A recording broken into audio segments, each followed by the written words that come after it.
Hello बच्चों, मैं प्रवीण तिवारी।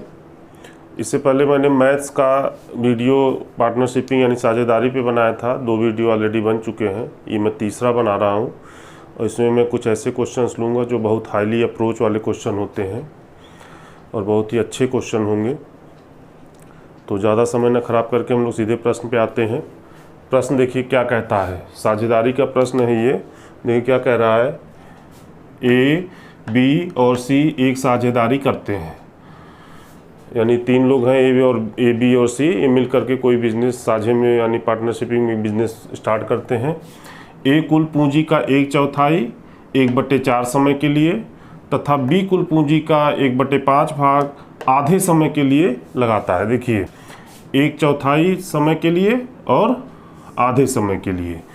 ए कुल पूंजी का 1/4 भाग 1/4 भाग 1/4 समय के लिए तथा बी कुल पूंजी का 1/5 भाग आधे समय के लिए लगाता है तथा शेष पूंजी सी पूरे समय के लिए लगाता है। ये बात ध्यान दीजिएगा, तथा शेष पूंजी सी पूरे समय के लिए लगाता है। तो कुल प्राप्त लाभ ₹1140 किस प्रकार विभाजित करेंगे। किस प्रकार का मतलब ये हुआ कि किस अनुपात में विभाजित करेंगे।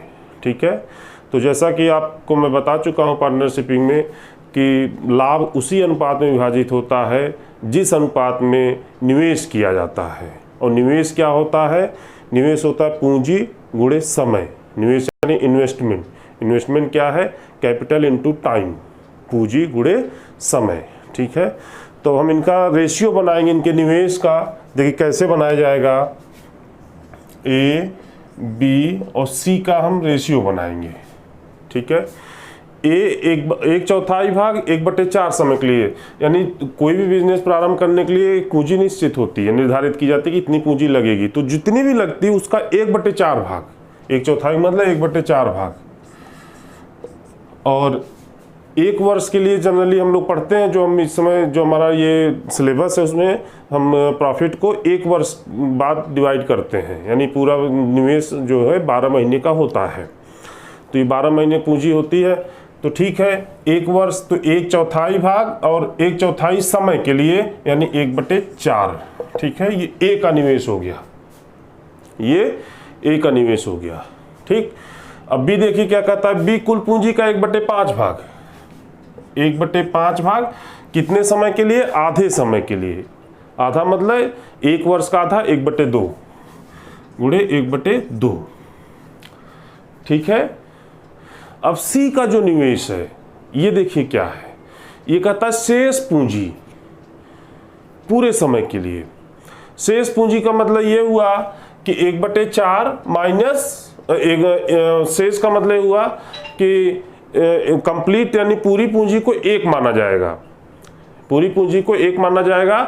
और 1/4 और 1/5 भाग ये जोड़ करके 1 में से घटा दिया जाएगा। ठीक है, सी का मतलब हो जाएगा कि 1/4 भाग और 1/5 भाग जोड़ करके घटा दिया जाएगा। ठीक, तो इसका मतलब देखिए सी को कैसे लिया जाएगा, जैसे सी की पूंजी देखिए इस तरीके से कुछ होगी, 1 - 1/4 प्लस 1/5 ये, और कितने समय के लिए, पूरे वर्ष के लिए। पूरे वर्ष का मतलब 1 वर्ष, पूरे वर्ष का मतलब 1 वर्ष। ठीक है, तो ये आप देख रहे हैं 1/16 हो जाएगा, ये 1/10 हो जाएगा। और इसको जब आप सॉल्व करेंगे तो अब ये मैं अगर सॉल्व करूंगा तो काफ़ी टाइम लगेगा। आपको क्या करना है, देखिए ये इन 4 और 5 का एलसीएम हो जाएगा।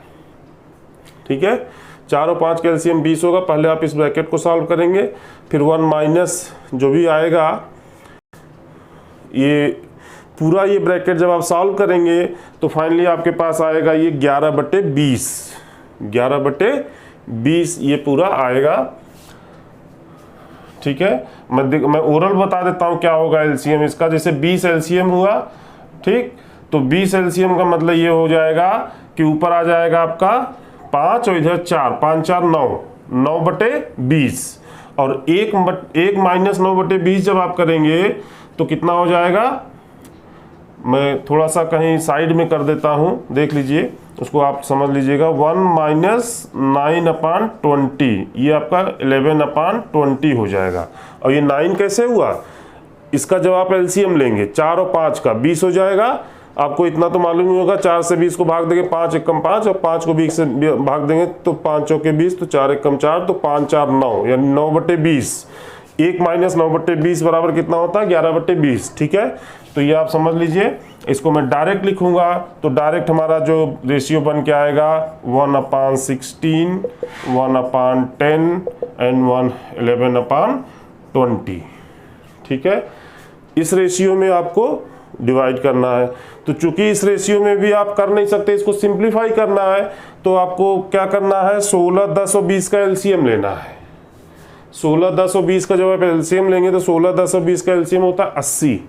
80 से जब हम गुणा कर देंगे तो क्या हो जाएगा, देखिए 80/16 कितना हो जाएगा 5। ठीक, 80/10 8 और इसमें जब 80 का गुणा करेंगे तो 20 चौके 80 और 4 × 11 44, यानी फाइनली इस अनुपात में विभाजित होगा। ठीक है, इस अनुपात में ये विभाजित किया जाएगा। क्या किया जाएगा, ये 1140 रुपया। तो ये इनका अनुपात हो गया। इसका सम देखिए कितना हो जाएगा, सम आपका हो जाएगा ये, इसको मुझे साफ करना होगा तो मैं इसे थोड़ा सा साफ करके कर देता हूं।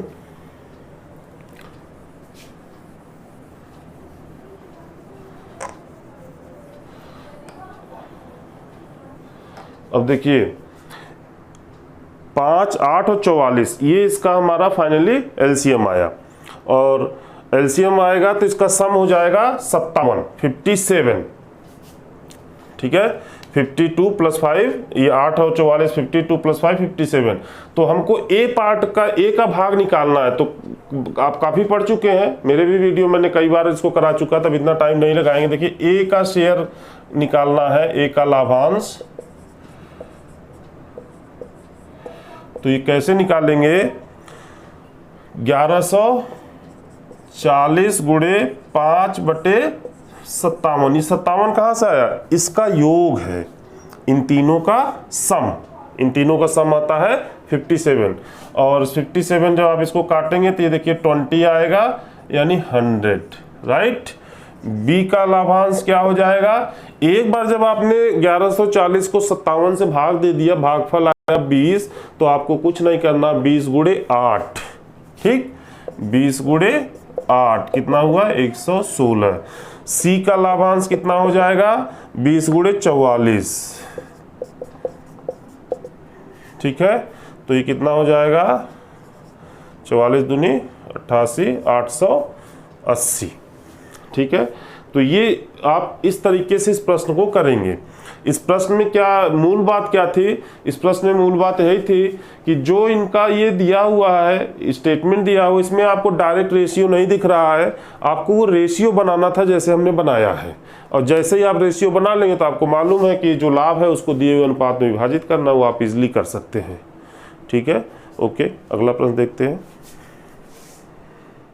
तो ये प्रश्न देखिए, ये बहुत ही लाजवाब प्रश्न है और परीक्षा में आने की इसकी संभावना बहुत प्रबल होती है। प्रश्न देखिए क्या कहता है। प्रश्न ये कहता है कि दो साझेदार ए और बी क्रमशः रुपया 1,25,000 तथा 85,000 निवेश करते हैं। निर्धारित होता है कि कुल लाभ का 60% बराबर और बटेगा तथा शेष निवेश के अनुसार बटेगा। तो ए बी से रुपया 300 अधिक प्राप्त करता है, तो व्यापार में लाभ कितना प्राप्त हुआ था। ठीक है, समझ लीजिए प्रश्न को। प्रश्न क्या कहता है, प्रश्न ये कहता है कि ए 1,25,000 लगाता है और बी 85,000 रुपये लगाता है और एक व्यापार साझे में प्रारंभ करते हैं। ये तय होता है, उनकी आपसी अंडरस्टैंडिंग होती है कि जो भी लाभ होगा उसका 60% बराबर बटेगा और बाकी जो बचा, कितना बचा 40%। ये 40% उस अनुपात में बटेगा जिस अनुपात में उन्होंने निवेश किया है, जिस अनुपात में उन्होंने निवेश किया है। ठीक है, तो आपसे प्रश्न पूछा जा रहा है कि फिर कुल कितना लाभ हुआ। तो चलिए हम मान लेते हैं कुल x रुपया लाभ हुआ, हम मान लेते हैं कुल x रुपया लाभ हुआ। ठीक है, तो चलिए देखते हैं कैसे किया जाएगा। माना कुल लाभ बराबर रुपया x, राइट।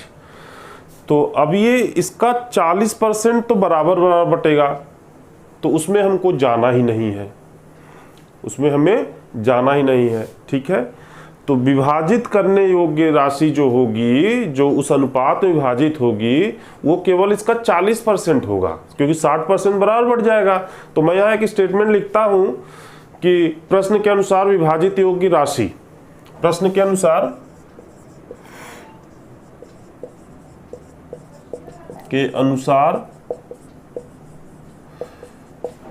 विभाजित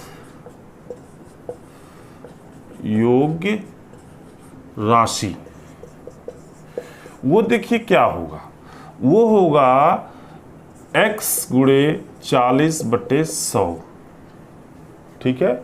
यही राशि बटेगी। इसको थोड़ा सा और सिंप्लीफाई कर दिया जाए तो 20 से काट दिया जाए तो 2/5 x हो जाएगा, क्योंकि 22 जा 40 और 25 जा 100, तो ये 2.5x हो जाएगा।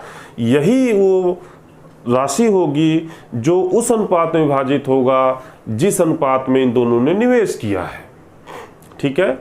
तो अब देखिए हम इनका निवेश बना लेते हैं। चलिए, ए और बी का जो निवेश का अनुपात है, यानी ratio of their investment is 1,25,000 and 85,000। तो पहले तो देखिए 3 जीरो तो काट ही दीजिए, ठीक है, 3 जीरो काट दीजिए। 5 से काटा जाता है ये 25:17, यानी 25:17 के अनुपात में बांटना है, ठीक। अब जरा ध्यान से सुनिएगा, यहाँ पे मैं एक बहुत हाईली अप्रोच करूंगा तो तुरंत आंसर आ जाएगा। प्रश्न कहता है कि इस अनुपात में बांटने से, यानी इस 40% के अनुपात में बांटने से, इस अनुपात में, इस राशि को बांटने से किस अनुपात में, ये 25:17 के अनुपात में बांटने से ए को बी से 300 रुपया अधिक मिलता है, ठीक है। ए को बी से 300 रुपया अधिक मिलता है, क्योंकि जाहिर सी बात है ए का अनुपात बड़ा है तो ज्यादा मिलेगा ही। तो आप इसको दो तरीके से प्रश्न हल कर सकते हैं। कैसे प्रश्न कर सकते हैं, आप इस 2/5 भाग को 25:17 के अनुपात में बांट दीजिए, ए और बी का भाग मिल जाएगा, राइट। और फिर उनमें से ए माइनस बी करके 300 के बराबर दिखा देंगे, तो आपको एक्स की वैल्यू मिल जाएगी, और यही वो वैल्यू होगी जो उनको लाभ मिलता है, ठीक है। क्या मैंने बताया कि आप इस, ये जो 2/5 x है, इसको 25:17 के अनुपात में बांट दीजिए, और फिर दोनों का अंतर निकालिए। अंतर का मतलब a माइनस बी करिए और उसको बराबर 300 दिखाइए, तो आप x की वैल्यू निकाल लेंगे, ठीक है। लेकिन अब मैं जो कहने जा रहा हूं वो सुनिए। इतना काम करेंगे तो हमारा बहुत टाइम लगेगा। मैं ये करूंगा कि चूंकि हमें अंतर निकालना है, तो हम यही अंतर निकाल लेना। 25 - 17 कितना होता है, 8, ठीक। और इनका योग कितना होता है 25 और 17 का, बोलिए। 25 × 10 = 35 और 35 × 7 = 42, ठीक। तो मैं एक काम करूंगा, यहाँ पे मैं ये काम करूंगा, देखिए मैं क्या काम करने जा रहा हूं। मैं यहाँ पे काम करूंगा कि इस राशि को, देखिए ध्यान से देखिएगा, मैं रेड कलर का यूज कर रहा हूं, 2/5x इंटू इसका डिफरेंस कितना आया 8, इसका डिफरेंस कितना आया 8, 25 - 17, और इनका सम कितना आया 25 और 17 42। ये हमने डायरेक्ट डिफरेंस निकाल लिया, यानी a माइनस बी का हमने डिफरेंस निकाल लिया, ठीक है। ध्यान सुनिएगा, जो a माइनस बी का था डिफरेंस वो हमने निकाल लिया, और वो डिफरेंस कितना था 300, वो डिफरेंस कितना था 300 रुपया। यही तो कहता है ना कि ए बी से 300 रुपया अधिक प्राप्त करता है। तो हमने a माइनस बी यहां निकाल लिया। अगर आप लिखना चाहें तो लिख दिया जाए a माइनस बी बराबर, ये हो गया 2/5 x का इसका डिफरेंस बटे सम, इतना करने से क्या हुआ कि हमारा वो बहुत समय बच गया, जो कि मैं पहले इसको 25 के अनुपात में बांटता, फिर 17 के अनुपात बांटता, फिर उसको माइनस करता, तब जाकर के हम 300 के बराबर दिखा के एक्स की वैल्यू निकाल पाते। तो हमारा ये काम देखिए हो गया। अब यहीं से हमें एक्स की वैल्यू निकाल लेनी है। ठीक है, यहां से एक्स की वैल्यू देखिए हमें कैसे मिल जाएगी,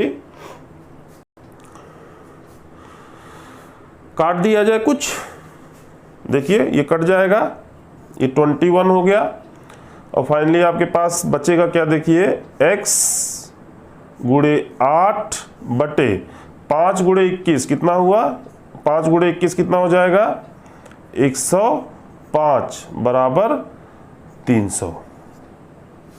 ठीक है, ये हमको मिला। अब मैं यहाँ से x की वैल्यू निकाल रहा हूँ। x की वैल्यू देखिए मैं इस हिस्से में थोड़ा अपना कैलकुलेट करूँगा। x की वैल्यू यहाँ क्या आएगी, x की वैल्यू देखिए क्या आएगी, x इज इक्वल टू, देखिए आपको ये मालूम ही है कि जो नंबर x के साथ गुणा कर रहा है बराबर को उस तरफ जाके भाग करेगा, जो नंबर x के साथ इधर भाग दे रहा है बराबर को उस तरफ जाके गुणा करेगा। तो x की वैल्यू हो जाएगी 300 गुणे 105 बटे 8।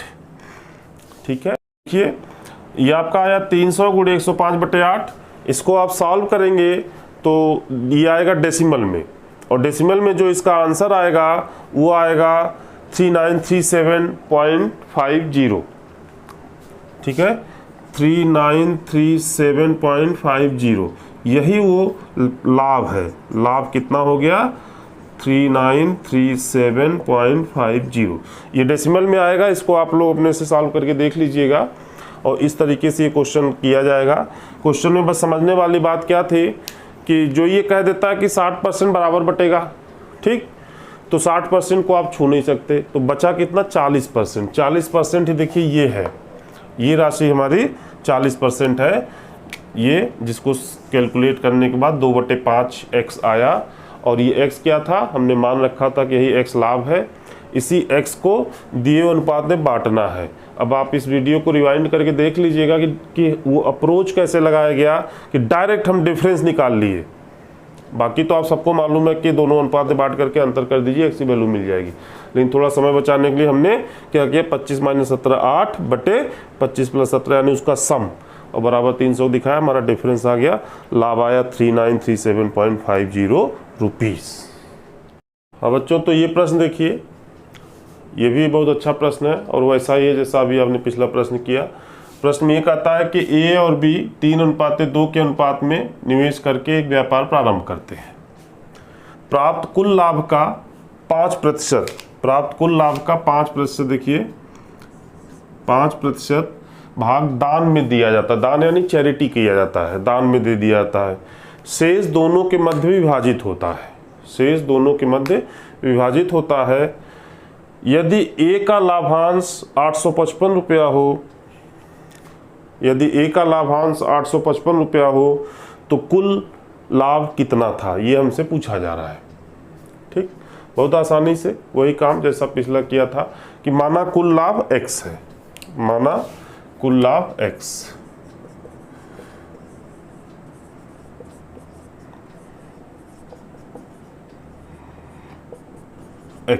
ठीक है। तो आपको मालूम है कि 5% तो चला जाता है चैरिटी में, जो भी टोटल प्रॉफिट होता है, सपोज करिए 100 रुपये का प्रॉफिट होता है तो 5 रुपया चला गया, बचा 95 रुपया, वही बांटा जाएगा। ठीक है, तो विभाजित होने योग्य राशि क्या हो जाएगी,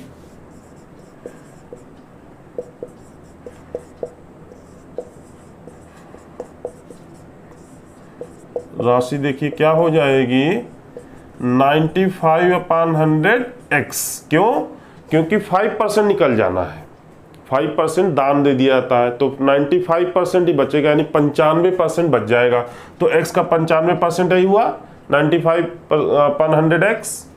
ठीक है, अब इसी को हम इस रेशियो में बांट दें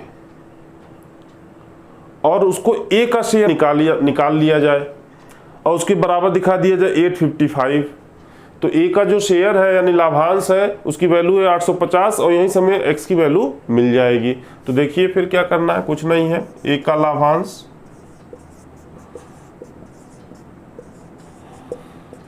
क्या मैंने बताया 95/100x इंटू किस रेशियो में बांटना है, इस रेशियो में, और ए का रेशियो क्या है 3, ए का रेशियो है 3।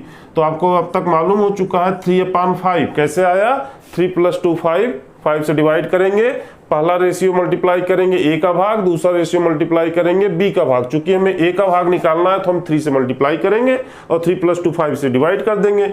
इसकी वैल्यू आपके पास है 855। ठीक है, इसकी वैल्यू है आपके पास 855। आप जो भी कुछ काटिए पीटिए, चलिए इसमें कोई दिक्कत नहीं, 19 टाइम चला जाएगा। फाइनली आपके पास आ जाएगा 57/100x, ठीक है, इज इक्वल टू 855। अब x की वैल्यू जब आप करने जाएंगे तो 855 × 100/57 और ये आप काटेंगे तो ये 15 टाइम जाएगा और x की वैल्यू हो जाएगी 1500। यही वो लाभ था जो उनको मिला। 1500 का 5% चला गया चैरिटी में और 95% बांट दिया गया। ठीक, तो आपको मालूम हो गया कैसे करना है। जो भी चैरिटी में दिया गया उसे हटा देना है। हमने माना टोटल प्रॉफिट यानी टोटल लाभ x था, तो x का 95% डिवाइड करना है। किस रेशियो में डिवाइड करना है, जिस रेशियो में उन्होंने इन्वेस्ट किया था। यहाँ पे चूंकि देखिए कहीं समय के बारे में बात नहीं हो रही है, तो हम ये मान के रखेंगे कि उस दोनों ने एक एक साल के लिए निवेश किया है, तो इसलिए 3:2 ही उनका निवेश का अनुपात हो जाएगा और उसी अनुपात में बांटेंगे। ए की वैल्यू निकालेंगे रूल के हिसाब से और उसको 855 के बराबर दिखा देंगे। एक्स की वैल्यू निकल जाएगी जो कि आंसर है 1500। ठीक है, ओके, ठीक है बच्चों। तो हमारा ये पार्टनरशिपिंग में मैंने 3 वीडियो दिया है, ज़्यादा क्वेश्चन मैंने नहीं दिया है। अभी मेरा प्लानिंग है पहले मैं एक टेक्स्ट टाइप का वीडियो बना दूं, तो इसके बाद जब हमारा सारा टॉपिक कंप्लीट हो जाएगा तब हम प्रैक्टिस सेशन में आएंगे। और अगर आपको बहुत ही बेसिक लेवल से मैथ सीखना है, लर्न करना है, तो हमारे चैनल को सब्सक्राइब करिए और लाइक करिए।